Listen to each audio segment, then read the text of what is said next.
Jared, and yeah, thanks to the organizers both for the session and the conference for the opportunity to speak. So I just wanted, before I start to talk, I think some of the slides are written larger than this, but if you can't read it now, you might consider moving up. Sorry. And then I wanted to mention, there's a reference for like about half of the stuff that's in here. It's a preprint on my website. The sort of like title is here. At some point, there will be an updated version of that preprint and 2 follow-ups that will contain some other stuff in this talk, but at some point.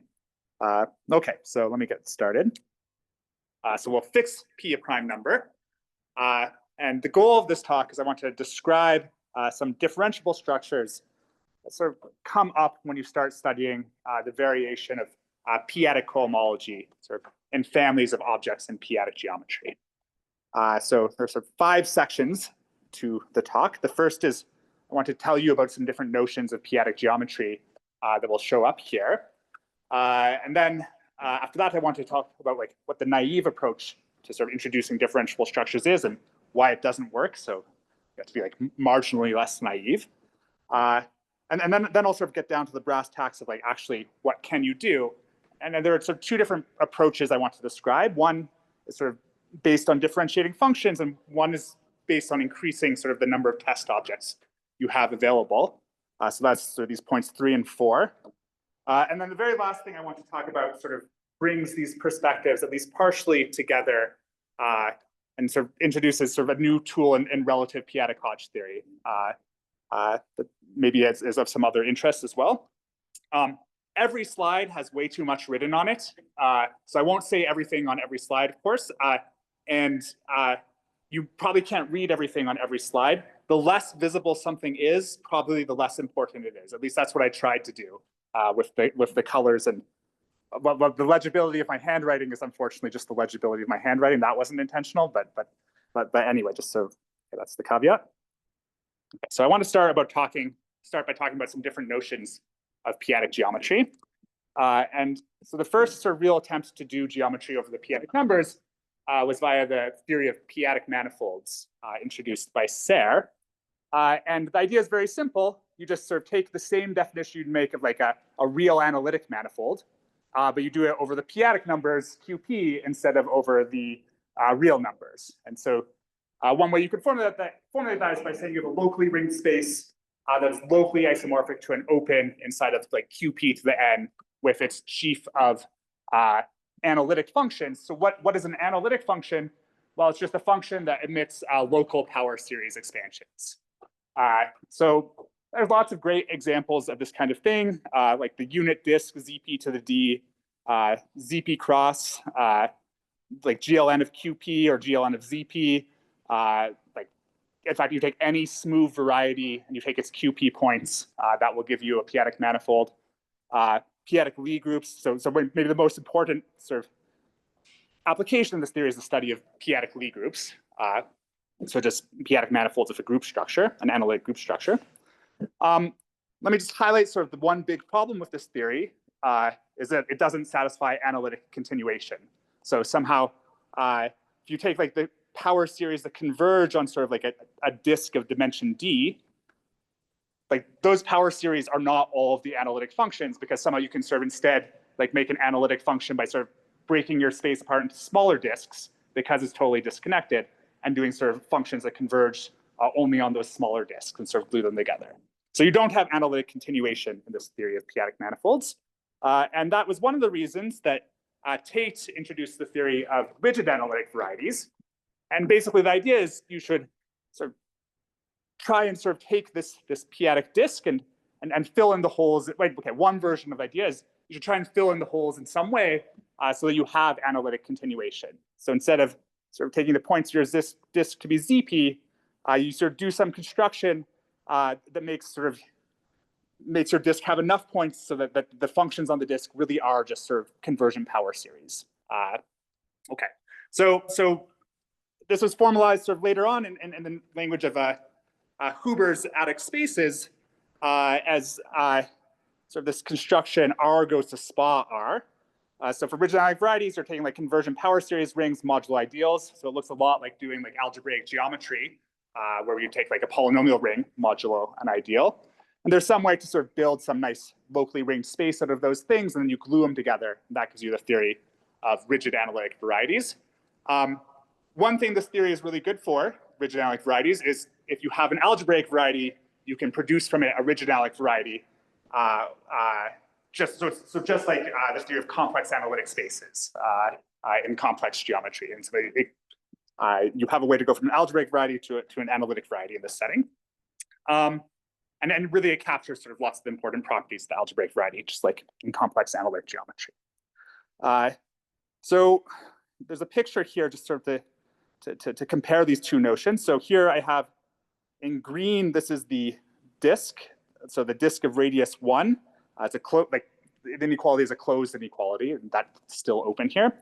And so it looks like so it's this green filled circle, and then you're sort of looking like at a Christmas tree from the top, and you have these red lights strung around it. And those red lights are like the QP points. So that's sort of like the ZP that would be a p-adic manifold, sort of living inside sort of this actually connected disk. So those red lights, those are totally disconnected, but they live inside sort of this green disk that's connected. The functions on the whole disk are sort of all are conversion power series on that disk. There are more functions once you sort of restrict that totally disconnected set. And so you can actually get the structure sheaf just by sort of on ZP as a p-adic manifold, just by pulling back the structure sheaf under this inclusion. Okay, so that's sort of the next iteration of p-adic geometry is rigid analytic varieties. Those are great for many things, but they're not perfect for everything. And so one thing rigid analytic varieties cannot handle is a reasonable theory of covering spaces. So once you want to sort of pass to like some infinite covering space, for example, like you have some family of varieties and you look at p-adic homology and you want to trivialize that p-adic homology, well, the cover that trivializes that p-adic homology sort of leaves this world of rigid analytic varieties. And so you need some other tools to study this. And so this was one of the reasons that Schulze sort of developed the theory of perfectoid spaces. And so one of the first applications of theory of perfectoid spaces was to sort of give some technology where you could treat these covering spaces. And so what are perfectoid spaces, and then a more general notion called diamonds? Well, they're built out of like the same Huber construction, but you use sort of more general rings. You use, well, not more general, you use a different class of rings. So these perfectoid rings. Here by perfectoid ring, I mean a p-adic Banach ring. So it's a ring over QP. It has like some norm on it. And then the key property is that it admits approximate p power roots. So that's what a perfectoid ring is. And like the simplest example is something like, I'd start with like maybe conversion power series on the unit disk, but then I also take all p power roots of the coordinate. So this is an example of a perfectoid ring. And if I sort of look at the associated perfectoid space, well, what does this look like? It looks like it's some covering space over the disk. It's not exactly a, sort of, if you remove 0, it really looks like a covering space. So over 0, there's just like one point. And then over every other point in the disk, you have sort of a profinite set worth of points. So in fact, you have like a ZP1's worth of points, just correspond to all the different choices of p power roots of your fixed value. So somehow you like, yeah, so this perfectoid space, you can sort of think of it as being some family of profinite sets, sort of varying in some non-trivial way over this regular disk. Okay. So one of the great things about perfectoid spaces is lots of interesting objects are perfectoid spaces. So for example, one of the first things Schulze did in this theory was show that Hodge type Shimura varieties are perfectoid. Infinite level Hodge type Shimura varieties are perfectoid. And this has been generalized to abelian type Shimura varieties. We expect all infinite level Shimura varieties are perfectoid. But you don't actually sort of need to know everything is perfectoid, because you can also sort of study other objects in p-adic geometry by thinking of their functor of points on sort of perfectoid space, or perfectoid rings. And then that's this theory called the theory of diamonds that the sort of Schulze introduced. And so in particular, actually like this theory of rigid analytic spaces essentially sort of is included in the theory of diamonds. If you look at semi-normal rigid spaces, then those sort of embed fully faithfully in diamonds, sort of over an extension of QP. So this is some notion of p-adic geometry that is really good for studying topological phenomena. And this is why it was introduced. And it was introduced when Schulze was developing a framework for talking about L-adic cohomology that would be suitable for the Farg-Schulze program for geometrizing the local Langlands correspondence. And it's a really good setting for studying sort of topological properties like cohomology. Okay, but that's not what I'm interested in. I want to understand differential phenomena. So for example, I'm particularly interested in sort of understanding things about period maps and period domains in p-adic Hodge theory. And then in particular, I want to be able to differentiate period maps. This is something that's sort of very useful to do in complex Hodge theory. I would be able to like to be able to do it also in p-adic Hodge theory. Okay, so there's a naive approach you could take to try and sort of introduce differentiable techniques in this area, and you just say, well, in algebraic geometry and manifolds, I know how to get derivatives. I just look at Kähler derivatives. I do look at the Kähler theory, so I look at derivations on sort of the ring of functions, and you can try and do that here, but actually sort of things sort of completely degenerate. So here's sort of a picture of what here's a picture sort of where I took sort of this disk, and then I sort of just restricted to the annulus at the outside of the disk. And so now I sort of have a nice profinite étale cover that's a perfectoid space over this disk of over the annulus. And sort of something, so you can sort of see that these Kähler differentials aren't going to be a very nice theory when you look at this, because if you look at this fiber over if you look at this fiber over t equals 1, you're getting sort of this profinite set, and its ring of functions is a perfectoid space. It's really sort of continuous functions on ZP1, and so continuous functions don't have sort of any non-trivial Kähler any non-trivial derivations. This is sort of a bad thing. You might say, well, that's okay. This is supposed to be a profinite étale cover of the disk of the annulus. It should. The fibers shouldn't have tangent directions, but somehow my tangent directions from downstairs should survive. But that doesn't happen either. So if you look at continuous derivations on sort of this perfectoid ring here, the CP angle brackets t to the plus or minus 1 over p infinities, if you had a continuous derivation on that, it would satisfy this following property. When you looked at d log of t, which is sort of just dt over t, so this is what you would expect to generate sort of all the continuous derivations. So what you would expect, sort of the value of this should determine the value of any continuous derivation. Well, this is dt over t is also p to the n times d log of t to the 1 over p to the n. And this is sort of these things are sort of all sort of in the same sort of bounded set. And so if your derivation was valued in a Banach ring, you would start getting the image of d log t would be arbitrarily divisible by powers of p, so it would have to be 0. And this argument sort of generalizes there just are no continuous derivations on perfectoid rings. So you can't sort of adapt this naive approach. Okay. So the first way I want to talk about for fixing this. Basically, what we're going to try and do is we're going to try and sort of look at sort of just spaces like this. So spaces where we sort of have some family of p-adic manifolds, like ZP1, for example. ZP1, I could think of it as a p-adic manifold. It's just sort of like a ZP. So I have some family of p-adic manifolds sort of parameterized by a rigid analytic variety. So basically, if I'm going to do that, what I want to do is I want to look at some setup like this. So here's my rigid analytic variety. Here's my perfectoid space, which is sort of this family. Over every fiber, I just have this p-adic manifold, a copy of ZP.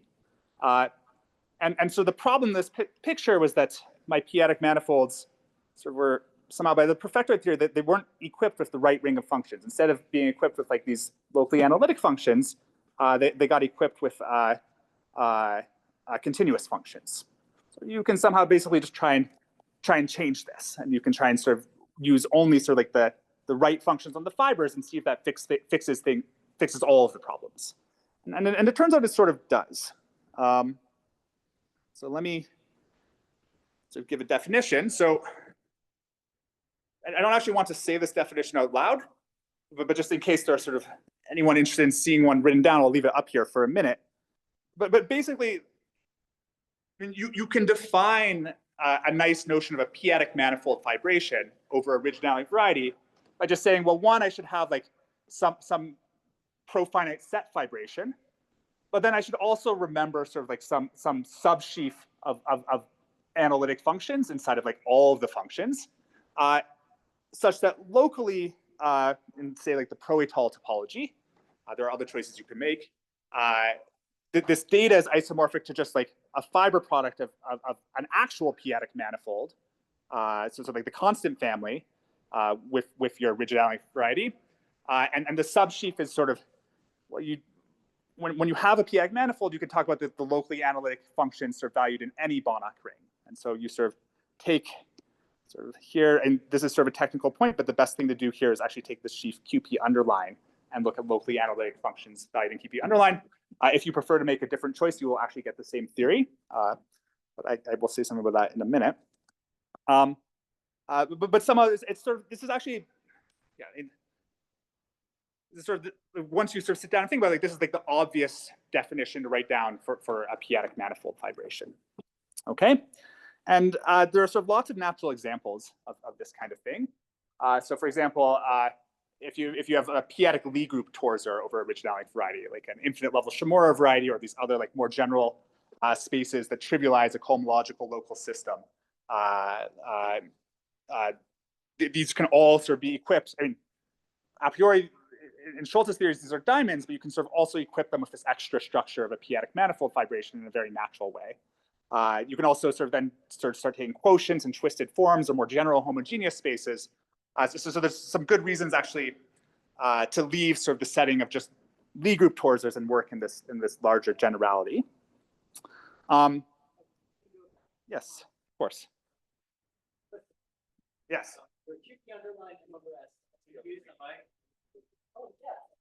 Perfect. Okay. There should be underlined M over S. That's a sheaf ring, right? Yes. So the thing that you say must be locally isomorphic to this pair. Which pair? So I guess there's a script and the Roman pair on the screen. Is that right? Yeah. And so the sort of the model data is we're just like I'm saying it should be locally isomorphic to some model data. That model data is just where you have like an actual p-adic manifold, and you just look at like the constant family with its sort of sheaf of locally analytic functions, but sort of valued in sort of this QP. Sure. I mean,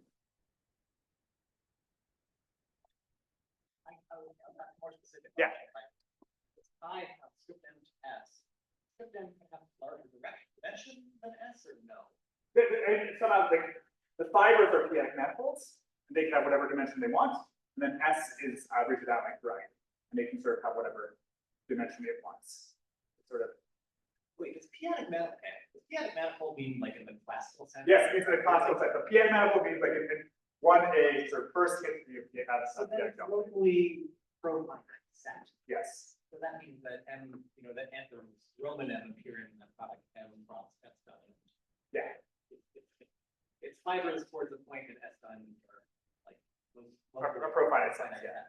Okay, but then the script, then I'm having trouble understanding how the script M could have positive dimensional fibers over S. Well, the positive dimensional in the sense of p-adic manifolds. So like CP to the D as a p-adic manifold has dimension. Yeah. All right. I mean, somehow there is not really like a nice notion of dimension to use otherwise. Okay. Yeah. Cool. Thanks. Good. So okay, I'll advance to the next slide. Okay, there we go. So once you have this set up, there are sort of various different sheaves of functions you can look at on these things. Basically, you can take any sort of period ring in p-adic Hodge theory and produce a sheaf of functions on a p-adic manifold fibration. I want to focus particularly on sort of what you get when you just take like the usual structure sheaf. So that sends a perfectoid algebra R to R. but it's also sort of interesting and actually quite important to allow sort of some thickenings of that come from like this B plus de Rham construction of Fontaine. But okay, so once you have a p-adic manifold fibration, you get sort of different sort of natural sheaves of analytic functions on it. When you do this just with the structure sheaf, and your p-adic manifold fibration is like a p-adic Lie torsor, so like a principal homogeneous space for a p-adic Lie group, then the structure sheaf you get is just the locally analytic structure sheaf that was studied by Luepan and Juan Esteban Rodriguez Camargo. But somehow it's quite handy to have this available in more generality when you don't just have these principal homogeneous spaces. Another example that another example that sort of came up recently in some other work is if you look at like a family of p-dizzle groups and you look at its Tate module, this often sort of has a natural this function that has a natural p-adic manifold structure and p-adic manifold fibration structure, and this structure sheaf that shows up has a nice sort of p-adic Fourier theory interpretation that was developed in some joint work with Andy Graham and Paul van Hoften. Okay, so there are interesting examples that are not just sort of these p-adic Lie group torsors. Okay, and so then moreover, just basically immediately from the definition, you get sort of some notion of a vertical tangent bundle. So basically like over every fiber, so every point of your originality variety, you have some p-adic manifold. P-adic manifolds have tangent bundles, and then those sort of fit together in sort of some family over your p-adic manifold. So you get sort of some vertical tangent bundle over your p-adic manifold, which is somehow also a p-adic manifold fibration over the originality variety. And it really acts by derivations sort of on all these different like functions you've produced. So that's sort of some just basic definitions. And I want to emphasize like basically everything I've said up to this point is essentially trivial. I mean, you're just working out like what it means to sort of do some theory of p-adic manifolds, but like relatively. But somehow I haven't really done anything interesting because I haven't sort of tried to mix the sort of structure of p-adic manifolds in the fibers in a non-trivial way with the structure of the rigid analytic variety in the base. And in fact, in particular, I haven't used like any of the actual hypotheses yet in sort of anything. Like it didn't matter so far that S was a rigid analytic variety, and it didn't matter that sort of I was pro-étale locally trivial yet. But sort of that all comes up now, because what is actually interesting to do is to get sort of some absolute tangent bundle. So instead of sort of a vertical tangent bundle, you want sort of some tangent bundle T sub M that sort of sits in like the expected exact sequence. So you should be able to differentiate the map pi from this like submersion from your manifold fibration to the rigid analytic variety. You should be able to differentiate that map pi and get a surjective map to from the tangent bundle of M, whatever that is, to the tangent bundle of S.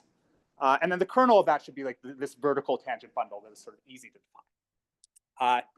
And moreover, you would sort of expect that when you have sort of vector fields for this global tangent bundle, you want to be able to differentiate functions along those vector fields in a way that's compatible with the differentiation for the vertical tangent bundle, and also like the differentiation of functions on the rigid analytic variety along the tangent bundle of that rigid analytic variety. So this theorem says, well, there's a functorial way to construct such a tangent bundle that accomplishes those goals. So you sort of get tangent bundles for all these things, and they sort of really act by derivations on these sort of different sheaves of functions. Good, so that's what this theorem says. Yeah, I won't explain the notation, I don't think. I don't think it's worth getting into.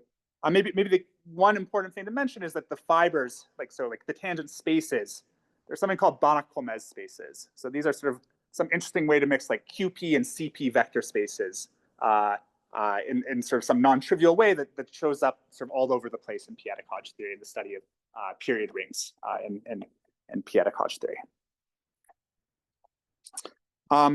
So how do you prove this?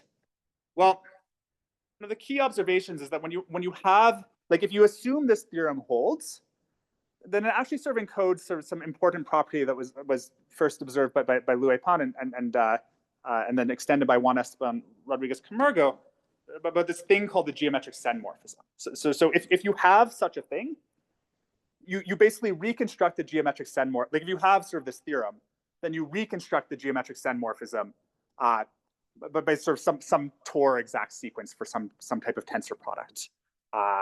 So in a sort of a very natural way. Moreover, like that also gives you the annihilation property you want for this geometric Sen morphism. It's somehow its key property. Conversely, if you have the geometric Sen morphism and this annihilation property, you can sort of produce the appropriate tangent bundle sort of from it. So this is sort of some connection to something. So now, what is this geometric Sen morphism? Well, it's some magical thing that is sort of exists in relative p-adic Hodge theory. In this context, it's sort of some canonical map from the tangent bundle of the original analytic variety to like vector fields. So it's like vertical vector fields on sort of this tangent bundle of the p-adic manifold fibration. And so to prove this exists and sort of get this theorem, I use some results of Juan Esteban Rodriguez Camargo. So he has sort of a construction of these geometric Sen morphisms in some very nice general setting. Now, a key point for applications is that once you do this, I guess it sort of looks a little bit abstract, but you can actually compute this tangent bundle. I mean, somehow you can sort of make this tangent bundle really precise in lots of different examples. And then after you have it, you can sort of do some things that sort of systematize and sort of help you understand a lot of constructions that have recently been important in p-adic geometry. So one example is, well, and I'm saying you can differentiate functions, so you can use this to construct sort of certain types of differential operators. So like one example is a way to sort of view like the differential operator theta in p-adic modular forms as sort of coming from this kind of construction. And sort of actually, when you view it this way, it gives you sort of a new way to understand like why this differential operator doesn't overconverge. So if you know something about p-adic automorphic forms, great. Otherwise, don't worry about that sentence. It also sort of, like if you went to Toby G's talk, he explains sort of that there's this technique introduced by Liu Pan to sort of understand when sort of things that were like p-adically modular were actually coming from classical modular forms. And he didn't really get into the geometry of that, but one of the key ingredients in the geometry of that is sort of some construction of sort of differential operators that Liu made. And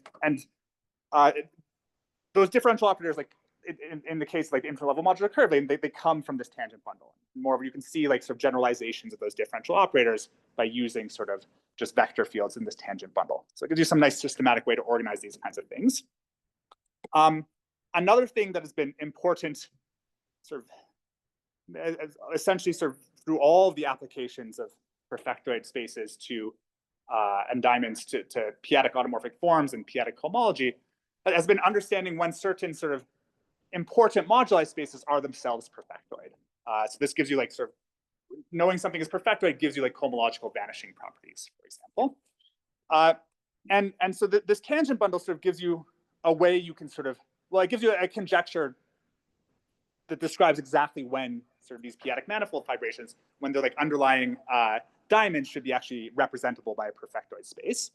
And the idea is very simple. Well, you think you have this tangent bundle, and so you just say the space should be perfectoid if its tangent space at every point is perfectoid. So somehow you expect the thing to be perfectoid when its tangent spaces are perfectoid.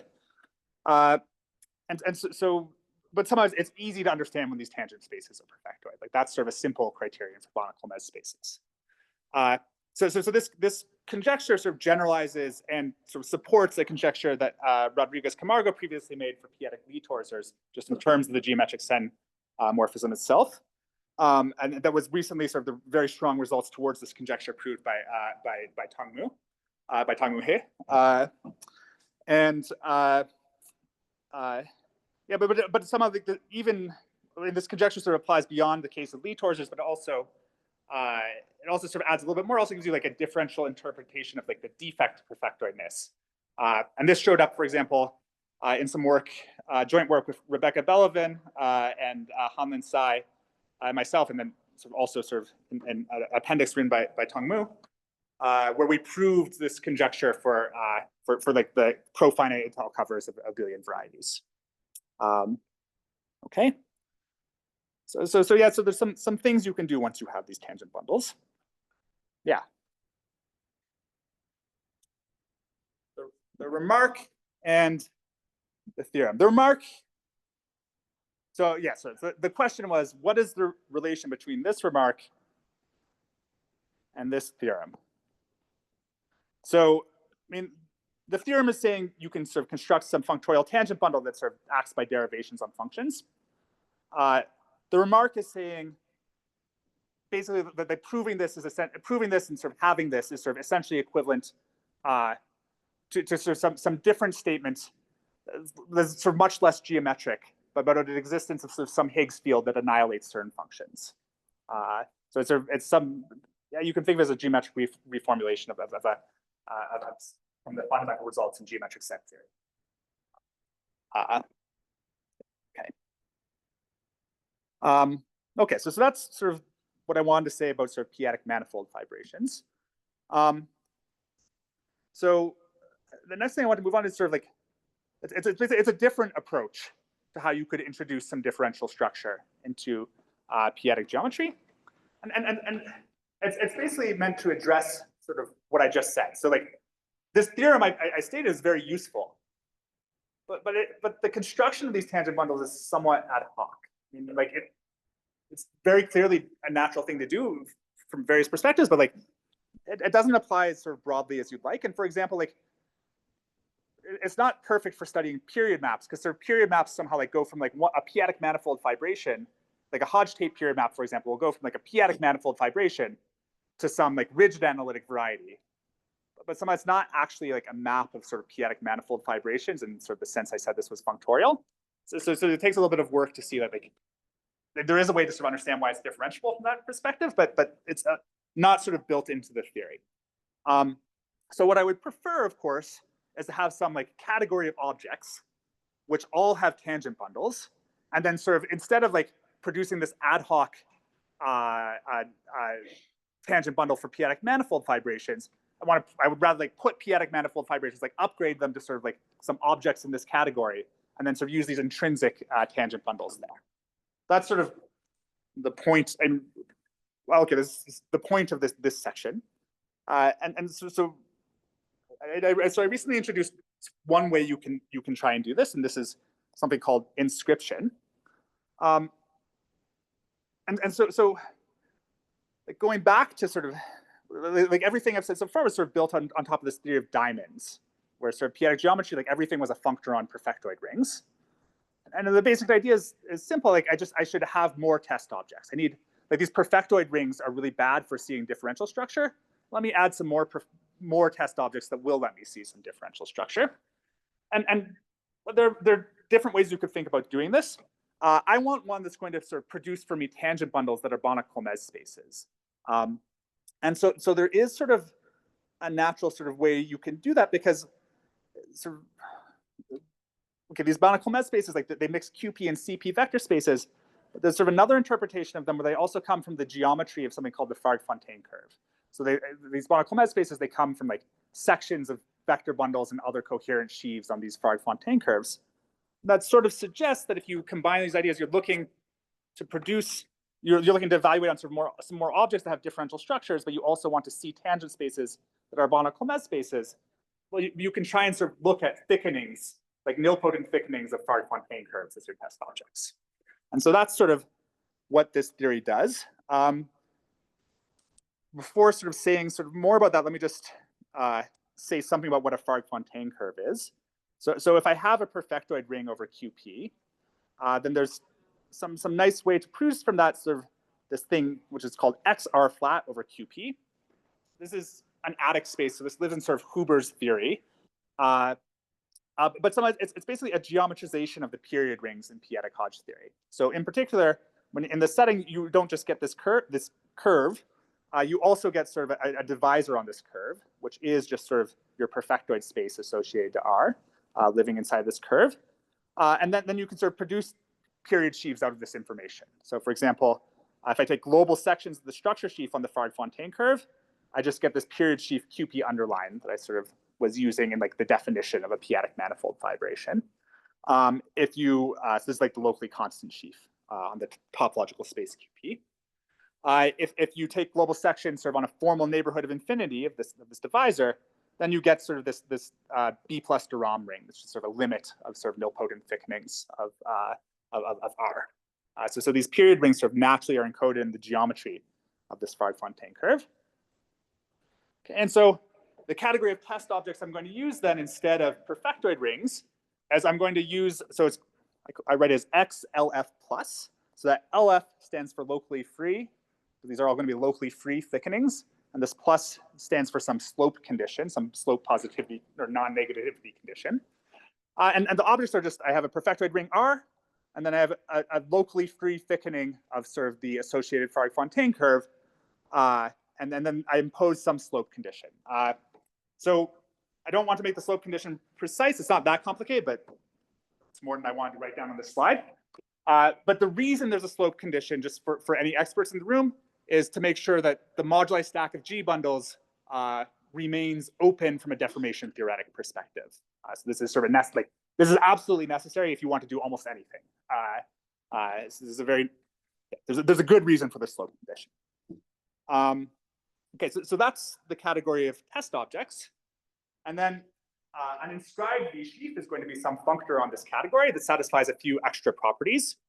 One, it should be a V sheaf. So this is sort of some natural topology on perfectoid spaces, and I sort of just pull it back to a topology on this category. And like diamonds were V sheaves, so this is sort of a very natural thing. And then I also want it to be sort of co-product preserving. So I guess I wanted to, it's like contravariant functors, I wanted to sort of turn co-products into products. This is sort of very natural sort of condition, like from like, if you're familiar with like deformation theory of anything. So this is like one of these like Schlesinger conditions on co-products. And it's sort of automatic for like any representable object.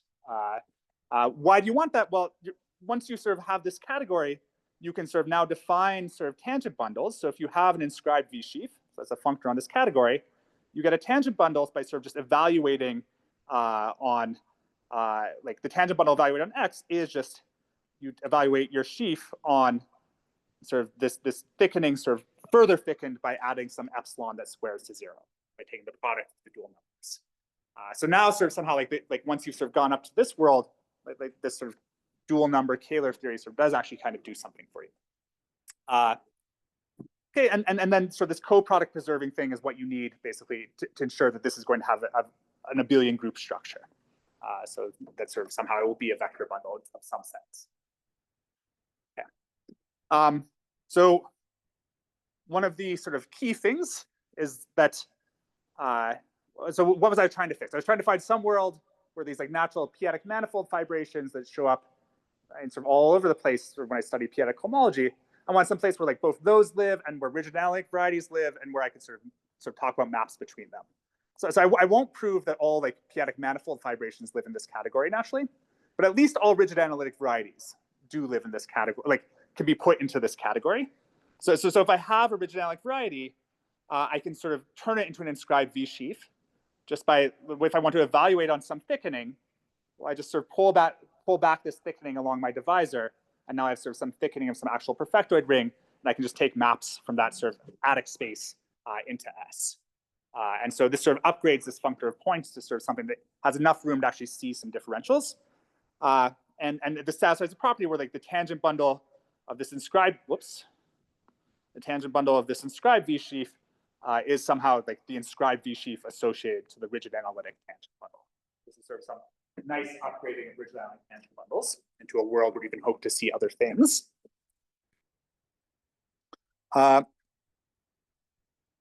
And so why do this though? Well, somehow the motto behind it is that when you look at moduli spaces in p-adic Hodge theory, they all have natural inscriptions. I mean, somehow actually, if you're familiar with some of the recent work in moduli and p-adic Hodge theory, sort of starting like with work of Schulze and Schulze-Weinstein, I mean, frequently the first thing you do when you define a moduli space in p-adic Hodge theory is you replace your perfectoid ring with the associated Fargue-Fontaine curve. I mean, somehow it's a really like a very natural thing to do.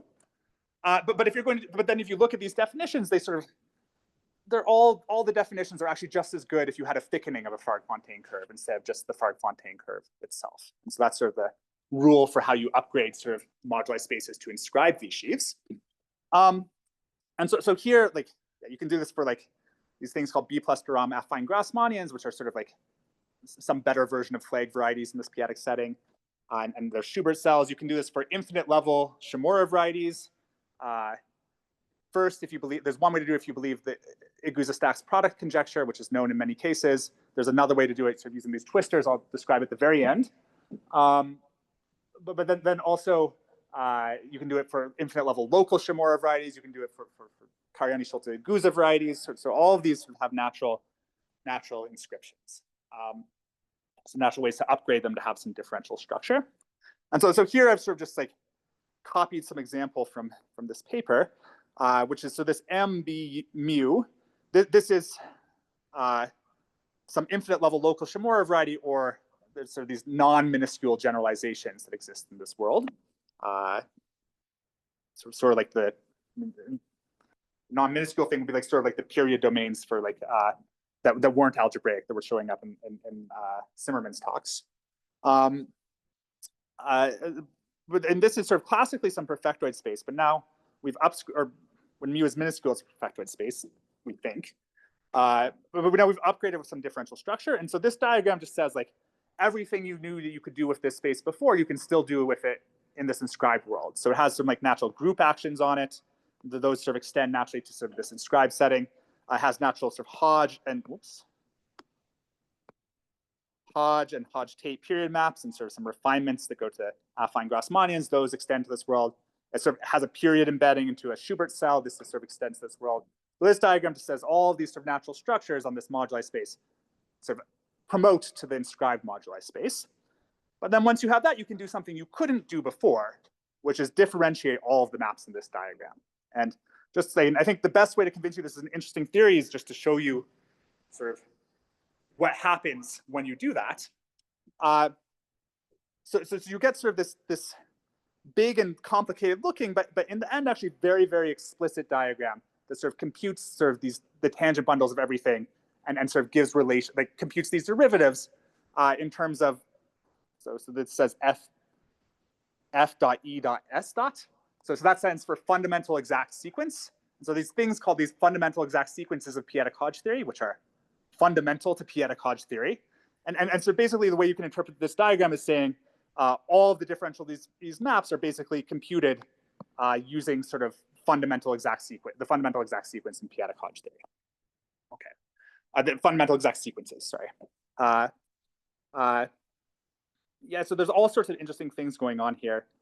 Maybe I'll just highlight one, which I said, so there's this Hodge period map, which I differentiated here, and but it's refined by sort of some period map that instead of going to a flag variety, so Hodge period maps they measure a variation of some filtration. This one's refined by some period map that goes to an affine Grassmannian. So that's sort of measuring some variation, some lattice that sort of refines the filtration. And then there's a map from the affine Grassmannian to the flag variety called the Bialnik-Keeper-Rula map. And when you sort of, when you trace through this diagram and understand what it's saying, well, one thing that comes out of it is when you compute the derivative of the Bialnik-Keeper-Rula map, somehow even the fact that it's differentiable at all, that's what enforces Griffith's transversality in p-adic Hodge theory. So somehow knowing that sort of this map sort of lifts, like this Hodge period map sort of lifts to sort of the affine Grassmannian sort of in like, if you sort of have like original variety inside of here, this is sort of, this sort of is where Griffith's transversality comes from in p-adic Hodge theory. Okay, so let me not say maybe anything more about this diagram than that, but hopefully that looks interesting. So there are a lot of things you can do once you have sort of this differential structure and like lots of spaces that fit into it and lots of maps that can be differentiated. One sort of thing you can do is you can like look at submersions in this world. So a map is a submersion if it's sort of, if it's differential is surjective. This is sort of like the same definition as differential topology. And basically what you expect is actually like anytime you have a submersion in this world of sufficiently natural things, then the underlying map on on V sheaves, like so the underlying topological map should be cohomologically smooth. So this is some finiteness property, some important finiteness property in cohomology that should sort of be deduced from some differential structure that you can actually compute with. So if that's true, that would be a sort of a pretty massive generalization of the Farg-Schulze-Jacobian criterion, which is sort of one of like the key technical ingredients in sort of the Farg-Schulze construction of local lengths. So this is sort of an interesting thing to think about. Of course, it's a conjecture. I don't know this is true, but already sort of somehow this perspective lets you sort of prove some cases and sort of generalize some previous results. So for example, in this preprint that's on my website, there's a generalization of a result in this of Ivanov-Weinstein on sort of homological smoothness for local Shimura varieties. Okay, so good. So you can ask about submersions, and another nice application of this is something that will appear in some joint work with Christian Klevdahl. And so Christian and I sort of over the past few years, we got really interested in like analogs of like the functional transcendence properties that you see in sort of for global Shimura varieties, but sort of over the p-adic numbers and for local Shimura varieties. So these functional transcendence properties, I mean, they're sort of one of like the sort of key ingredients in sort of the study of like Andre Oort and unlikely intersection in the theory of global Shimura varieties. And so we sort of developed, in particular, we proved at some point an Axe-Lindemann type theorem in this setting. And you can sort of keep on trying to push for a stronger and stronger functional transcendence conjectures. And the best one would maybe be an Axe-Shanuel conjecture. But like to formulate an Axe-Shanuel conjecture, you need to be able to like understand like something sort of non-trivial about like intersections, like which intersections are generic. And this gives you a way to do it. I mean, so this gives you a way in particular to discuss transversality of intersections sort of in these like exotic spaces. And using that, we sort of formulate some, what we hope reasonable Axe-Shanuel conjecture for infinite level local Shimura varieties. And so, yeah, and more broadly, I think like one of the most interesting things you can try and do with these tools is sort of something called like differential topology for diamonds. That you try and use the differential structure to tell you things about the underlying topology and then cohomology. Okay, so I want to finish by sort of trying to now bring these sort of two different perspectives together. So I had sort of these p-adic manifold fibrations. That was sort of, these things had tangent bundles, and then I had sort of this theory of inscription, and this was a better theory in terms of like having more tangent bundles, whereas the p-adic manifold fibrations was better in sort of, it's sort of closer to like differentiating functions somehow.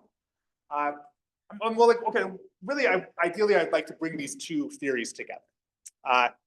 And so like in particular, I would like to know that every p-adic manifold fibration has a canonical structure as an inscribed feature. And that's not something I know how to do yet, but at least it can give a partial answer in some cases. So particularly like for trivial fibrations, this is very easy to do. And then also for p-adic Lie torsors, at least when your originality variety and the tors are defined over a p-adic field, so a discretely valued extension of QP. Then I know how to do this. And then once you have these, you can sort of combine them in many different ways to produce other interesting examples. Okay, and so the interesting thing here is this, how you do this for these p-adic Lie torsors, and that comes from a new structure in relative p-adic Hodge theory. And this new structure is I think it's very interesting because you cannot see it in the theory of diamonds. Like to have this structure, you need some differential extension. It's sort of completely invisible without some thickenings. So let me just state the theorem, and somehow in the statement, I've actually sort of put also the proof. And okay, this is the most technical part. I've only left myself a minute for it, so good. But so the theorem says there's an exact tensor functor from QP local systems over my rigid analytic variety to some twistors on the relative thickened Farg-Fontaine curve over the associated inscribed V sheaf. So, okay, I don't want to define what twistors are right now, but let me just say how this works. You start with a QP local system. You can use that to sort of produce a sort of a trivial vector bundle on the relative thickened Farg-Fontaine curve. This is not the thing I want. So instead, I want to take this sort of trivial vector bundle or slope zero vector bundle, and I want to sort of modify it by some B plus de Rham lattice. So basically, I want to look in a formal neighborhood of infinity, and I want to change what it means to be holomorphic in sort of a formal neighborhood of infinity on the Farg-Fontaine curve. And so how do I sort of find this new lattice that changes what it means to be holomorphic? Well, I start by using there's something called Liu and Zhu sort of produce this Riemann-Hilbert correspondence that sort of goes from sort of a QP local system to a vector bundle with T connection.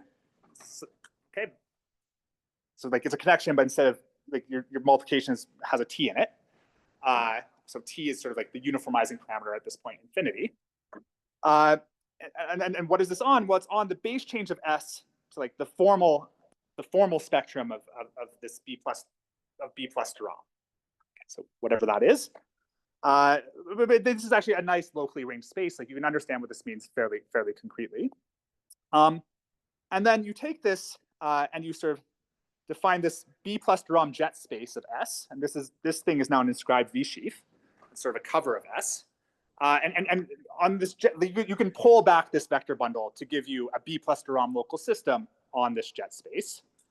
And then some of the data of this T connection is actually exactly what you need. So you take the T connection, you divide by T to get a regular connection. And some of this is actually exactly what you need in order to send this lattice down to S. Okay, and so that gives the construction. Maybe I'll just say, so once you have this, this tensor functor, you can sort of apply it to sort of now G torsors, and you get some instead of like the p-adic Lie torsor you start with, you get some new p-adic Lie torsor that's sort of only like its structure though only changed on sort of infinitesimal thickenings, and this new thing sort of has the right like the tangent bundle we saw before, and so and this is sort of some of the right thing. I should stop there. Somebody please ask me about Hodge period maps.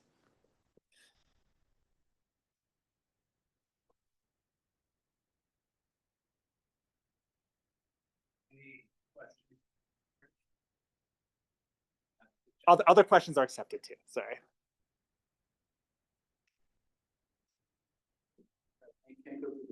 Yeah. So for this, you don't need any assumption on this QP locus. Like you don't need to be de Rham. No, it doesn't need to be de Rham. Oh, and there's the de Rham case is a nice exercise to work up because it's sort of and like this Liu functor is maybe not so familiar, but in the de Rham case, you can sort of say it very explicitly without sort of talking about the space change or this Liu functor, just in terms of the associated filtered vector bundle of connection. Yeah. But this assumption is not necessary. And I should say, what is really necessary, at least in this method, is have a nilpotent geometric send-morphism. So for example, it doesn't you don't really need to work over a p-adic field. But if you worked over another, but that's sort of a condition that enforces this nilpotence. Did you say a few words why you need this L to be discrete? Yeah, it's when L is discrete valued, any QP local system, the associated geometric send-morphism is always nilpotent. And what you actually need is this Liu Riemann-Hilbert. What you actually need to get a Liu Riemann-Hilbert is nilpotence of the geometric send-morphism.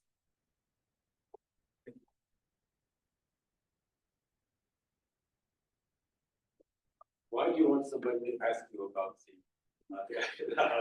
Because I have one more slide and I didn't get to it. Okay. So that's not it. This is a slide. And so one thing I think is cool, and I wanted to be able to say it sort of for some of the experts in the room is and you get sort of another period map that's related to the Hodge period map. It sort of encodes some interesting information. So I called it, so this is written as pi LZ. And let me not really explain what it is, but let me just say it's sort of like it comes from sort of measuring the position of this sort of lattice I was sort of arguing about how to produce. And its derivative, though, is the geometric send-morphism. So I think this is like, this geometric send-morphism is appearing all over mathematics recently. And I think it's sort of quite useful sort of anyone who's encountering it to know that it is the derivative of a period map. And moreover, like in the de Rham case, sort of it's this Liu period map sort of is matched with sort of some étale lattice period map that previously exists. and the derivative, like saying that, yeah, someone saying that the derivative of the geometric extent operator is sort of equivalent to saying that the geometric extent operator is like the canonical lift of the Kodaira-Spencer map, to sort of also sort of some interesting connection between some things. So the Kodaira-Spencer map is the derivative of the classical like Hodge period map. And so I think this is sort of, I don't have any application of this picture, but I think it's a really interesting picture. So I wanted to, Michael, that's why I wanted you to ask me. About yeah. Yes. Instructions I've seen may not be the best ones, involve a lot of inequalities and so the convergence. Yeah. Questions. Does that come automatically, or you get your domain of convergence? Well, I mean, so at some point, no matter how you do it, you need to use a decompletion argument to produce the geometric sen morphism. I mean, so like, yeah, I mean, so I'm in everything. What am I trying to say? I mean, so where, like here, like when you work over a p-adic field, like I mean, you can produce the geometric sen morphism sort of from the Liu-Zhu-Riemann Hilbert correspondence, or from the Liu-Zhu even Simpson correspondence. But that basically just like moves the decompletion argument to a different spot. So somehow, yeah, like I'm not sort of doing anything that's replacing the construction of the geometric sen morphism, but maybe sort of, well, but somehow sort of giving some more geometric interpretation of it, maybe. Did that answer your question? I don't know if. Yeah. Sorry. You mentioned, one motivation for diamonds is it gives you better control of cohomology. This is a lot about this sort of tangent style of drawing cohomology. Does this inscribe reverse p-adic to other cohomology theories? That's a great question. I don't know. I mean, one thing I should say is this twistor structure is probably a shadow of being a vector bundle on the analytic prismatization, which is something that is being constructed by Johannes and Schutz and Juan Esteban Rodriguez Camargo and Arthur Cesar Lebras and Peter Schulze. But the picture is not completely clear to me. So certainly is related, but analytic precipitation encodes a lot about cohomology theories. But I would be extremely interested, and once you write, of course, once you have tangent bundles, you want to sort of write down the de Rham complex, just compute it. But like, it's not actually so clear like how to get a cotangent bundle from this. Yeah. So there's but also yeah. I would be interested if there's anything you can do here, but I have no idea. Oh well, probably. Yeah, so Vijay asked what is the problem with the cotangent bundle? And maybe there's not a problem in the sense that, like, in many of these cases, so the tangent bundle is like the global section of some vector bundle on the Poisson curve, and then I could sort of, right, then you could sort of take the dual of that vector bundle, but then now you're going to have something with negative slopes, and so I don't know if you want to take like the global. You probably don't want to take global sections anymore. You probably need. Maybe you want to take the yes. So exactly. So it's going to be maybe like the natural category here really is the bottom of this. It now is like this dual is now a derived object sitting. It's negative slope and it's sitting along the tree. So maybe mostly due to confidence. I don't know how to do it. But yeah, you do it. Yeah. I'm interested in thought.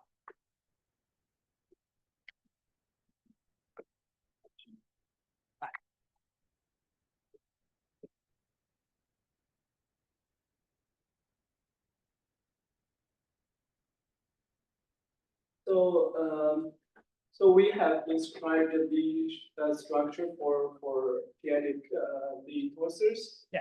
So we consider all twistors under more general group, like the fundamental group. If we consider the universal cover, we also give it inscribe the V structure so that we can talk about the tangent space of fundamental group. Yeah, so I don't know. So sorry, yeah, no, I don't have to repeat that question. It was do I have to repeat that question? Should I repeat it for Zoom? Is this it's okay. Okay. Yeah, no, well, anyway, the short answer is I don't know. This is a great question, but I really just know how to do the p-adic twistors. I have no idea how to do it. More general coverings. Yeah. That's the kind of question I might ask you instead. So,